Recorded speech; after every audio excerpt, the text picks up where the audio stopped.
Melanjutkan pembahasan sebelumnya di mana Xiao Yan akhirnya berhasil menemukan lokasi keberadaan tubuh asli Old Yingsan. Namun siapa sangka di sana sudah ada Mo Xingtian beserta kelompoknya yang bersiap untuk merebut cairan bodi dari tangan Old Yingsan. Begitu melihat kemunculan Xiao Yan, mereka berdua pun seketika tertegun dan tak menyangka sang alkemis misterius dapat menemukan keberadaan mereka secepat ini. Tampaknya energi spiritual dari alkemis tingkat 6 benar-benar tidak bisa diremehkan. Xiao Yan lantas menyapu pandangannya ke arah Mo Xingtian dan bergumam di dalam hati, siapa sangka sosok yang telah menjual cairan bodi secara resmi di pelelangan justru menjadi orang pertama yang datang untuk merebut benda tersebut. Jika berita ini sampai tersebar, maka sekte Black Emperor pasti akan dicap buruk oleh semua orang. Sesaat kemudian Old Yingsan pun mulai bersuara dan menatap ke arah kelompok Xiao Yan sembari mengatakan bahwa Mo Xingtian ini benar-benar licik. Meskipun cairan bodi tersebut telah dijual, tampaknya dia tidak benar-benar melepaskannya dan berniat untuk merebutnya kembali. Tentu saja Old Yingsan mengatakan semua itu untuk memperkeruh situasi antara Xiao Yan dan juga Mo Xingtian. Ekspresi Mo Xingtian pun perlahan berubah menjadi suram. Pada awalnya dia sangat yakin bisa membunuh Old Yingsan dan merebut cairan bodi walaupun harus terluka parah. Namun setelah kemunculan Xiao Yan dan kelompoknya, rencananya itu pun kini hancur berantakan. Melihat keraguan di wajah Mo Xingtian, Old Yingsan pun seketika tersenyum dingin. Dia yakin saat ini tidak satupun dari mereka yang berani bertindak sembrono. Selama situasi ini bisa bertahan lebih lama, maka kondisi tersebut akan sangat menguntungkan bagi Old Yingsan, di mana dia akan memiliki waktu yang cukup untuk memulihkan kekuatan yang dia miliki sampai kembali ke puncaknya. Selang beberapa waktu, Mo Xingtian pun menyapu pandangannya ke arah Xiao Yan dan menawarkan kerjasama untuk mengalahkan Old Yingsan. Selama rencana ini berhasil, Mo Xingtian berjanji tidak akan mengambil cairan bodi tersebut dan menyerahkannya kepada Xiao Yan. Namun sebagai gantinya, Xiao Yan harus memberikan kompensasi kepada sekte Black Emperor. Tentu saja hal yang diinginkan Mo Xingtian ini tidak lain adalah Zong Breaking Pill yang dimiliki oleh Xiao Yan. Mendengar tawaran tersebut, Xiao Yan pun seketika termenung dan memikirkan keputusan apa yang harus dia buat. Meskipun kedua lelaki tua yang ada di hadapannya itu sama-sama licik dan tidak bisa dipercaya, tetapi saran yang diberikan Mo Xingtian ini cukup menarik untuk dipertimbangkan.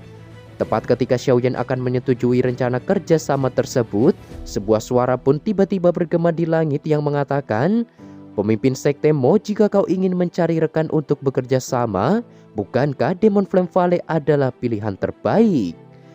Tatapan semua orang pun seketika tertuju pada titik yang sama di mana suara itu berasal. Terlihat di sana sosok lelaki misterius berjubah abu-abu pun datang bersama tetua Fang Yan dan anggota Demon Flame Valley lainnya. Tentu saja kemunculan Demon Flame Valley ini akan membuat perebutan cairan bodi menjadi semakin sulit. Mengingat saat ini sudah ada 3 elit Dozong yang berkumpul untuk bersaing satu sama lain. Jika Old Yingsan dihitung, maka ada 4 elit Dozong yang berkumpul di tempat tersebut. Tak lama kemudian, tetua Fang Yan dari Demon Flame Valley lantas tersenyum dan mengalihkan pandangannya ke arah Xiao Yan sembari mengatakan, "Tampaknya ketua gerbang Xiao sudah sampai di sini lebih dulu." Sepertinya kali ini Demon Flame Valley sudah mengetahui identitas Xiao Yan yang sebenarnya. Perkataan tetua Fang Yan ini sontak membuat Old Yingsan dan juga Mo Xingtian terkejut bukan main. Siapa sangka alkemis misterius yang mereka segani itu ternyata adalah ketua gerbang Xiao yang sangat terkenal di wilayah Black Corner beberapa waktu lalu. Sementara itu, Xiao Yan sama sekali tak menghiraukan ekspresi semua orang dan hanya memfokuskan pandangannya tepat ke arah lelaki berjubah abu-abu dari Demon Flame Valley. Dengan jarak yang begitu dekat, Xiao Yan pun semakin merasa familiar dengan sosok tersebut. Melihat kebingungan di wajah Xiao Yan, lelaki berjubah abu-abu itu pun seketika tertawa buas dipenuhi niat membunuh. Dia lantas membuka tudung yang menutupi wajahnya dan menunjukkan jati dirinya di hadapan Xiao Yan. Tatapan Xiao Yan pun seketika berubah menjadi dingin begitu melihat sosok yang bisa dibilang memiliki hubungan yang sangat kental dengannya. Meski penampilannya saat ini telah berubah, tetapi Xiao Yan dapat langsung mengenali bahwa sosok tersebut adalah mantan kaisar obat di wilayah Black Corner sekaligus senior Xiao Yan, yaitu Han Feng. Ternyata setelah dia kalah melawan Xiao Yan kala itu, jiwa Han Feng lantas dibawa oleh utusan Aula Jiwa untuk diserahkan kepada seorang elit Dozun dari Aula Jiwa. Dikarenakan Han Feng berhasil membawa api surgawi miliknya dan menyerahkan api tersebut kepada aula jiwa, sang tetua Dozun itu pun akhirnya memberi kesempatan kepada Han Feng dan mencarikannya tubuh seorang elit Dozong sehingga dia bisa kembali hidup. Tentu saja metode ini hanya bisa bertahan untuk sementara. Dalam kurun waktu 100 tahun ke depan, tubuh yang Han Feng gunakan saat ini akan lenyap dengan sendirinya dan jiwa Han Feng pun akan ikut menghilang untuk selamanya. Kemunculan pengkhianat ini benar-benar membuat kebencian di hati Xiaoyan kembali meluap. Meskipun kekuatan Han Feng saat ini telah melonjak pesat, tetapi semua itu sama sekali tidak membuat Xiaoyan gentar sedikit pun. Bagaimanapun, Xiaoyan sudah bukan lagi seorang doang seperti kala itu yang hanya bisa mengandalkan peningkatan kekuatan sementara waktu untuk menghadapi Han Feng. Dengan kekuatan bintang 4 Do Huang yang dia miliki saat ini, Xiaoyan pun sangat percaya diri dapat bersaing dengan seorang pengkhianat sepertinya. Dikarenakan Yalou sudah tidak berada di tubuh Xiaoyan lagi, Han Feng pun seketika tertawa mengejek dan mengatakan bahwa Xiaoyan benar-benar tidak berguna. Dia bahkan tidak bisa melindungi Yalou dan membiarkannya jatuh ke tangan aula jiwa. Nyala api hijau giok pun seketika melonjak dari tubuh Xiaoyan begitu mendengar perkataan Han Feng. Tatapan Xiaoyan pun sepenuhnya menunjukkan niat membunuh yang sangat kuat, layaknya seekor predator yang siap menerkam mangsanya. Akan tetapi meskipun ejekan yang dilontarkan Han Feng terdengar sangat menjengkelkan, namun Xiaoyan sama sekali tidak bisa menyangkal kebenaran yang terjadi. Pada saat itu Yalou ditangkap oleh pelindung Wu tepat di hadapan Xiaoyan dan tak bisa melakukan apapun. Perasaan tidak berdaya itu benar-benar membuat Xiaoyan sempat merasa putus asa dan kehilangan semangat hidupnya. Hal ini pun sekaligus membuat Xiaoyan menyadari betapa pentingnya kekuatan di benua Doqi. Selama seseorang berada di puncak kultivasi, maka dia bisa dengan bebas melakukan apapun sesuai dengan keinginannya. Niat membunuh yang dipancarkan Xiaoyan pun perlahan semakin menebal seiring berjalannya waktu. Dia bersumpah akan membunuh Han Feng dengan tangannya sendiri untuk membalaskan dendam lama yang belum terselesaikan. Tentu saja perkataan Xiaoyan itu hanya dianggap omong kosong belaka oleh Han Feng. Dengan kekuatan Dozong yang dia miliki saat ini, Han Feng pun yakin Xiaoyan tidak mungkin bisa mengalahkannya. Mo Xingtian dan juga Old Yingsan yang menyaksikan perseteruan antara Xiaoyan dan Han Feng itu pun merasa sangat senang dan berharap mereka akan segera bertarung mati-matian. Bagaimanapun jika keduanya sampai terluka parah atau bahkan tewas, tentu orang yang paling diuntungkan dalam situasi tersebut adalah mereka berdua. Sesaat kemudian tetua Fang Yan yang berdiri di samping Han Feng lantas tertawa sembari mengatakan dengan angkuh, "Xiaoyan, sebaiknya kau tidak melupakan keberadaanku." Dengan kekuatan Fang Yan yang sudah mencapai setengah langkah menuju Dozong, ditambah masih ada tetua Demon Flame Valley lainnya, dia yakin mereka pasti bisa bersaing dengan elit Dozong sejati. Apalagi jika hanya menghadapi seorang bocah Do Huang seperti Xiaoyan. Tepat ketika kelompok Fang Yan akan bertindak, suara tawa tiba-tiba bergema di langit. Seketika sosok lelaki tua yang tidak lain adalah tetua Suqian pun akhirnya muncul dengan kecepatan yang sangat menakutkan. Sesampainya di sana, tetua Suqian pun cukup tercengang begitu melihat sosok lelaki berjubah abu-abu dari Demon Flame Valley. Dengan kekuatan Dozong yang dia miliki, tetua Suqian pun menyadari bahwa sosok itu tidak lain adalah Han Feng sang kaisar obat.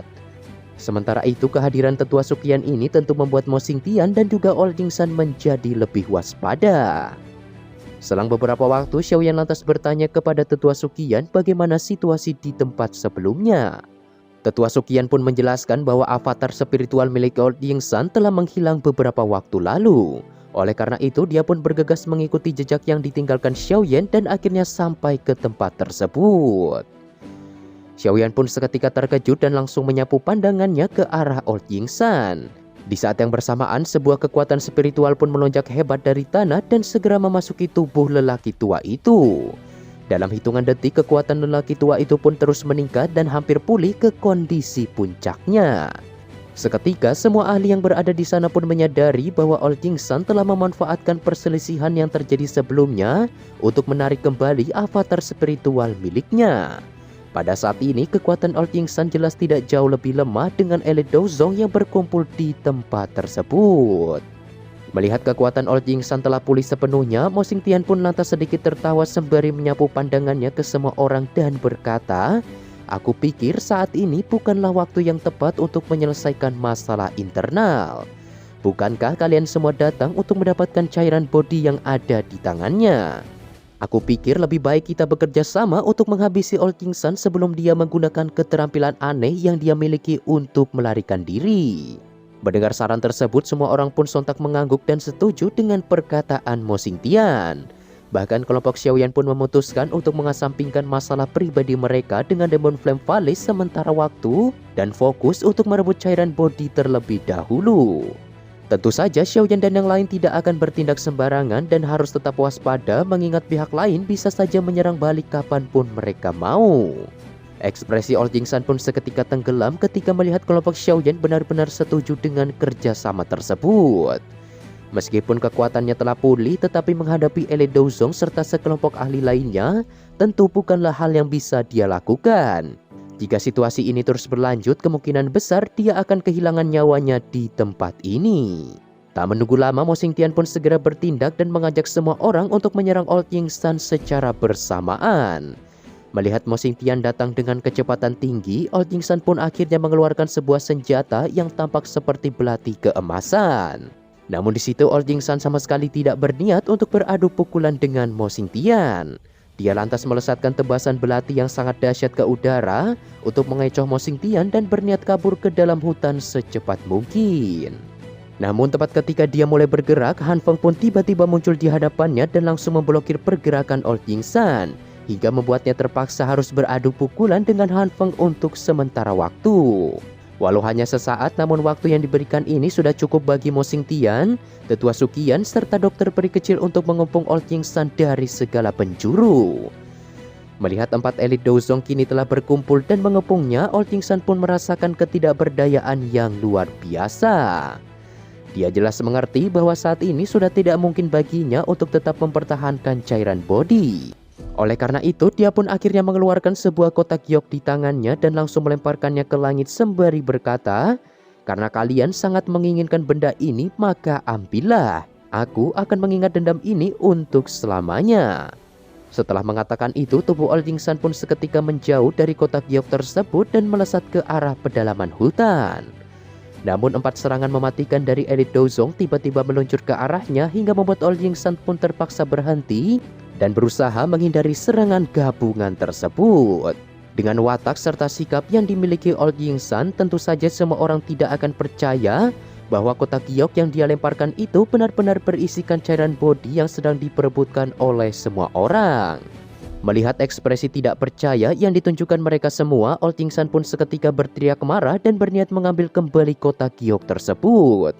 Namun di saat yang bersamaan, sebuah gaya hisap yang sangat kuat tiba-tiba muncul dan secara alami menarik kotak giok yang tergantung di langit. Sesaat kemudian kotak giok itu pun akhirnya mendarat ke tangan seorang pemuda yang tidak lain adalah Xiaoyan. Begitu kotak tersebut mendarat di tangannya, Xiaoyan pun langsung membuka kotak itu untuk memastikan apa yang ada di dalamnya.